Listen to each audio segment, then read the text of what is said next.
I am back again with another video. This time I'm going to be talking about the Minnesota Timberwolves. And I'm going to be talking about the possibilities of a full reboot, full reset, hit the reset button, start over from the ground up, trade everything, get as many assets as you can, and work from there. Now, if you haven't seen my Phoenix Suns video, that gives a little bit more of a detail. I'm not going to go into full detail on the Karl-Anthony Towns thing, but do go check out that Phoenix Suns video if you haven't already, and we will get into this. So, as I said, I think that Karl-Anthony Towns should go join his friend Devin Booker. The trade that would be done, give or take, I'm not going to talk about every player involved, but it would basically be a pick swap this year from 11 to 2 or 3 or wherever Phoenix is going to be at. Probably getting DeAndre Ayton in the process, maybe even Josh Jackson in the process. So you're getting young guys. But another thing that needs to be done is Andrew Wiggins. He needs to be figured out. You need to figure out what's going to go on with Andrew Wiggins. Where is he going to be sent? Things like that. So, looking at it, there's a few places he could go. I think even though Sacramento just made those those crazy reasonable deals this last at the trade deadline, I still feel that Sacramento might be interested in Andrew Wiggins. I think that he would be one of those guys that they would see as okay, he's got a little bit more of experience on some of these guys. He's been there, he's done this, he's done a little bit of that. He hasn't done a lot, but he's done enough to where he could bring a little bit more of something to the team. And even though they'll still have Harrison Barnes, things like that, Andrew Wiggins plays multiple positions. So the fact is, he could be brought in. Maybe Bagley moves up to play center, Barnes moves up to power forward, Wiggins takes the 3. But looking at it, what are you going to get? You're probably not going to get a lot, but it's looking like something along the line of getting Sacramento off of the Bielka contract, getting them off of, even though they like Buddy Hield, but yet they sit him half the time. That might be the way of getting him off that. But Sacramento has $35 million in cap, so they could take on less. So they can take on his contract and give up a little bit less, maybe even giving up a future first or 2 future firsts, things like that. That might be the best bet, is just give Bielka and Buddy Hield barely give up 11 or 12 million and have that ability of, okay, by giving up a little less, we're going to take this on and we'll just give we'll just give 2 first round picks, a 2021, a 2023 or something like that in the process. Another team that might be possible to consider is Atlanta. A possibility of maybe even moving up with Atlanta and then moving up with Phoenix does make a lot of sense too. Maybe even in a 3-team deal somehow.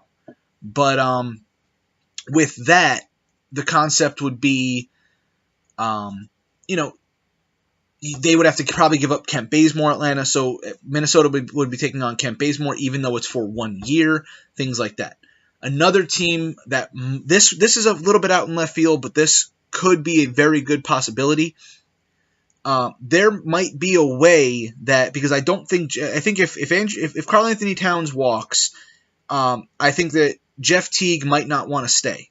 And if Jeff Teague doesn't want to stay, then Minnesota is going to need a full reset.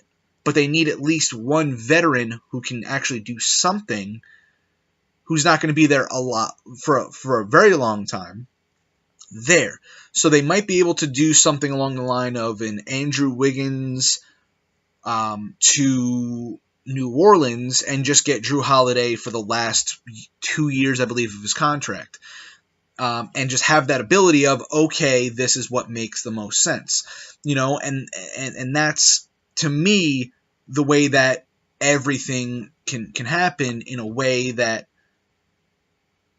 any of these you can get him off of certain deals, but for Minnesota, it's a way to start over. It's a way to hit the reset button, build around a young center, a young small forward, a couple of young draft picks, and just rebuild, take down everything, build it, rip it down to the studs, and just go all and start all over again.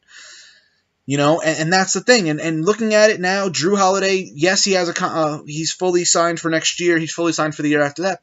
But the third year, he has a player option. So if Minnesota takes him on for those 2 years, that third year he might say, okay, I need to go find greener pastures.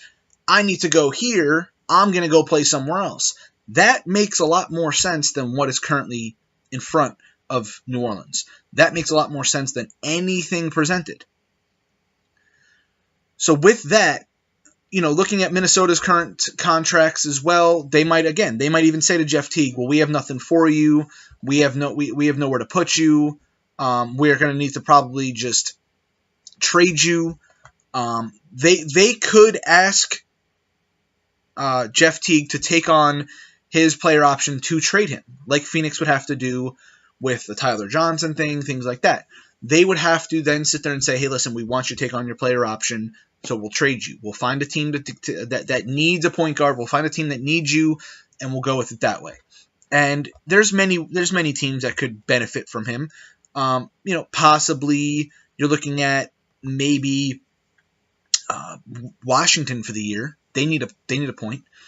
But it's many teams out there that could benefit from him. Maybe even the Knicks are looking. Maybe the Knicks decide that they want to go with something else. As I said in my Knicks video, if you haven't seen that yet, go check that out. In my Knicks video, I explain the possibility of maybe a Jimmy Butler, DeAndre Jordan possibility. Maybe the Knicks see that and go, okay, we'll take Teague.